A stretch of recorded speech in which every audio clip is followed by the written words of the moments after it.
Now that we're back from our little break, it's time for us to switch gears. We were before talking about the existence of God, but for now we're going to leave that topic. Doesn't mean we'll never come back to it, and if you want to email us a question or a comment concerning it, we certainly encourage you to do so. But for now, we're going to switch topics from whether or not there is a God to a topic that entirely depends upon the idea that there is a God. Having gone through all those episodes proving the existence of God, it's now time to look into whether or not the Bible is God's Word. Welcome to the Gospel Call, brought to you by the Purcellville Church of Christ. Now that we understand that there is a God, we can extrapolate a few important details concerning Him. All of this is based upon the arguments that we've already mentioned. And these arguments not only tell us that God exists, but they tell us certain things about Him. For example, if you go to the cosmological argument, because the cosmological argument tells us that there must be a non-contingent being, this tells us, of course, that God is a non-contingent being, meaning that God had no beginning and that He is the original creator of all things.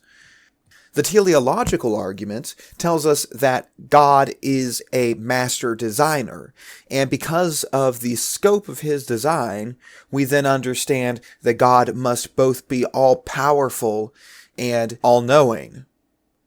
We understand that from the arguments.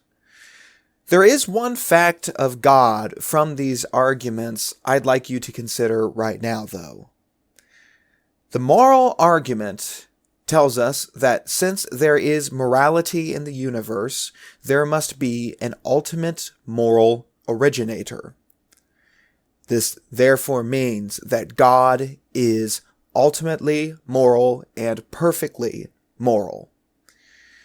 And knowing that God has a few factors about Him, knowing that He has no creator, knowing that He is all-powerful and all-knowledgeable, and knowing that He is perfect in His morality, we can use those facts then to start figuring out a few other things about God. Since God is moral and since God is all-knowing and all-powerful, we know that God desires morality, not only from Himself, but through mankind as well. Think about it. If you're a good person, don't you naturally desire that other people be good people too? Do you not naturally desire that they avoid evil? Well, that would be true of God as well. But then we have this problem partially created by our own free will and partially created by our own ignorance. But there is disagreement about what morality is, correct? You know, there are some pieces of morality which are more or less universally agreed upon.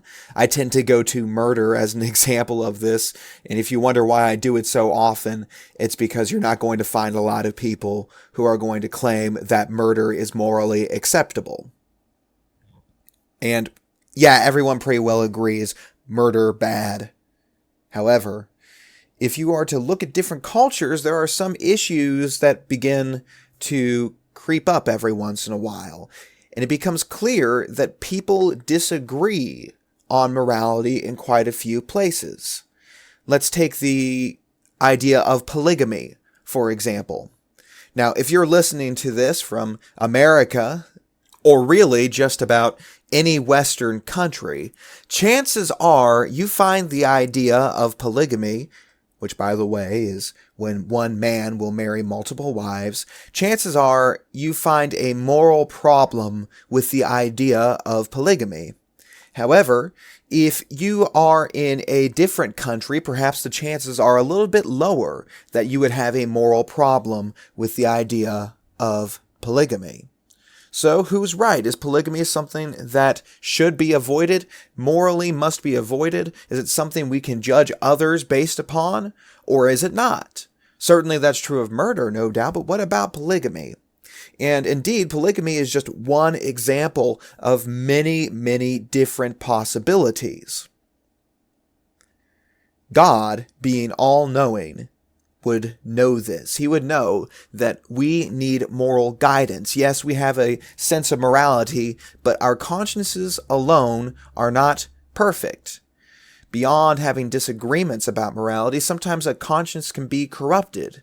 There have been many cultures throughout history which have found justification and clear conscience in murder. So, we require moral guidance. God knows this. I would like to submit to you then that God, being perfectly moral, desiring us to be perfectly moral, and desiring to do good to us, could not have possibly left us without some sort of moral guidance that has His personal mark upon it. What does that mean? It means that there has to be some work out there, something that is reasonably accessible. It doesn't necessarily have to be, right in front of your face at any given time, but it does have to be accessible enough that anybody who is going to truly seek to do good and seek God's will, they should be able to find it. And it has to have the marks of God, the signature, if you will. It has to have the qualities which make it clear that it really is from God. What would those qualities look like? Well, one, it would probably make the claim that it is from God. We can look at a lot of good works that might even have a good message for us, but that doesn't necessarily mean that it's the moral work of God, right?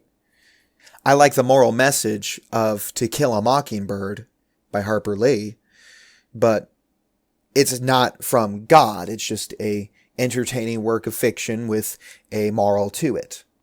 So we can take away any work that is on earth that doesn't really make the claim that it's from God. But as you know, that's not going to eliminate all of the works down to one. There are several works that claim to be the works of God. You have, of course, the Bible, the Quran. You have the Hindu holy scriptures, the Vedas. You have the Book of Mormon. You have all sorts of different works that claim to be from God, and some of them might not be compiled necessarily, but might be a history of oral teachings or teachings that have a holy idea behind it. And you have a lot of conflicting ideas. Now, we know that one of these things that have reasonable accessibility and that are claiming to be from God must actually be from God. But this begs the question then, what is it? Well, I'd like to submit that God would not leave us without some sort of evidence so that we could distinguish His holy work from the works of lunatics and the works of charlatans. And certainly there would be the works of charlatans. It's not hard to see how somebody could profit through teaching something that claims to be from God but actually isn't. Now, I've never made the claim that I'm unbiased about this. I think it's 100% impossible to be unbiased in any matter in which you are not ignorant. I do believe that the Bible is this work that God has left for us, but I don't intend to just tell you that without proving the case. And as we go through these next few episodes, we're going to talk about these qualities that the Bible has, which make it clear that it could not possibly be the work of mere man. But we'll save those for the next few episodes. As always, we encourage you to write in to our email at thegospelcallpodcast, all one word, at gmail.com, and ask any question, make any comment you want, insult me if you'd like. Please don't, though. But if you have anything you'd like to say at all, please don't hesitate to write in, and we might even talk about your question here on the air. For the Purcellville Church of Christ, I'm DJ Kessinger. Thank you so much for listening.